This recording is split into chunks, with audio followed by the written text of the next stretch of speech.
వరంగల్ జిల్లా పర్వతగిరి మండలంలో పెను ప్రమాదం తప్పింది. శ్రీనగర్ క్రాస్ వద్ద స్కూల్ బస్సును వేగంగా వచ్చిన ట్రాక్టర్ ఢీకొట్టింది. ఈ ప్రమాదంలో పలువురు చిన్నారులు తీవ్రంగా గాయపడ్డారు. అయితే బాధితులను కాపాడాల్సిన ఎంజీఎం ఆసుపత్రిలో అధికారుల నిర్లక్ష్యం స్థానికంగా పెనుదుమారం రేపుతోంది. స్కూల్ పిల్లలతో వెళ్తున్న బస్సును ఎదురుగా వచ్చిన ట్రాక్టర్ బలంగా ఢీకొట్టింది. ప్రమాద ధాటికి బస్సులోని చిన్నారులు భయంతో కేకలు వేశారు. గాయపడిన వారిని వెంటనే ఎంజీఎం ఆసుపత్రికి తరలించగా అక్కడ వైద్యులు సిబ్బంది పట్టించుకోలేదని బాధితుల బంధువులు ఆరోపిస్తున్నారు. దిక్కుతోచని స్థితిలో తల్లిదండ్రులు తమ పిల్లలను ప్రైవేట్ ఆసుపత్రులకు తరలించారు. కాగా ట్రాక్టర్లో ప్రయాణిస్తున్న డ్రైవర్తో పాటు 2 ఏళ్ల పసిబాలుడు ఎంజీఎంలో చికిత్స పొందుతూ మృతి చెందడం కంటతడి పెట్టిస్తోంది. ట్రాక్టర్లో ఉన్నవారు వరంగల్ నగరం, రంగసాయిపేట్, నిజాంపుర, చార్బౌలి ప్రాంతాలకు చెందిన వారిగా గుర్తించారు. నిన్న సాయంత్రం అన్నారం షరీఫ్ దర్గాకు వెళ్లి వస్తుండగా ఈ ప్రమాదం సంభవించింది. ఎంజీఎం వైఫల్యంపై బాధిత కుటుంబాలు తీవ్ర ఆగ్రహం వ్యక్తం చేస్తున్నాయి.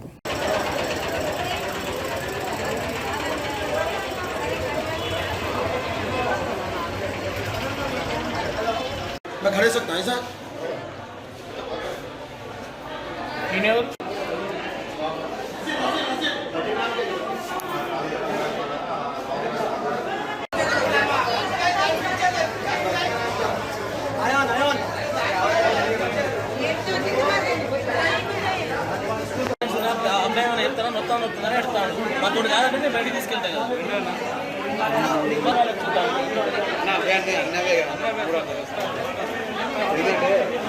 అబ్బాయి అప్పటి నుంచి వాటర్ అన్నాడు ఇవ్వాలి అయిపోతా కూడా నేను అడిగాడా లేదా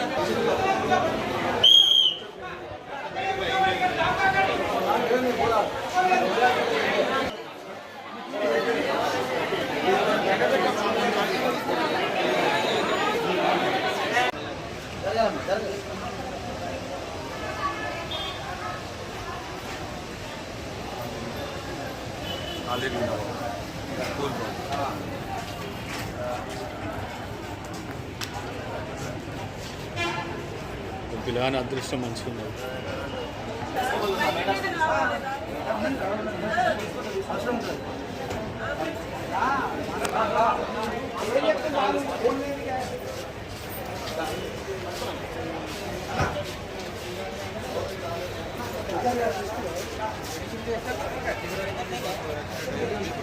పట్టించుకుంటారు బాగా ఎవరైతే ఎవరు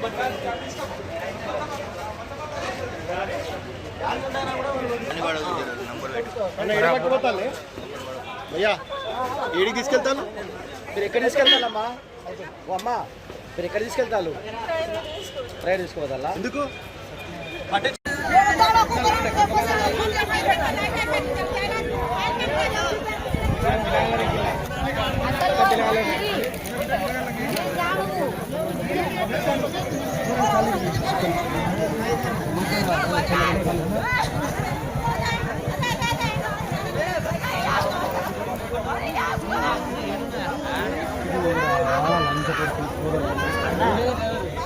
ఇంజన్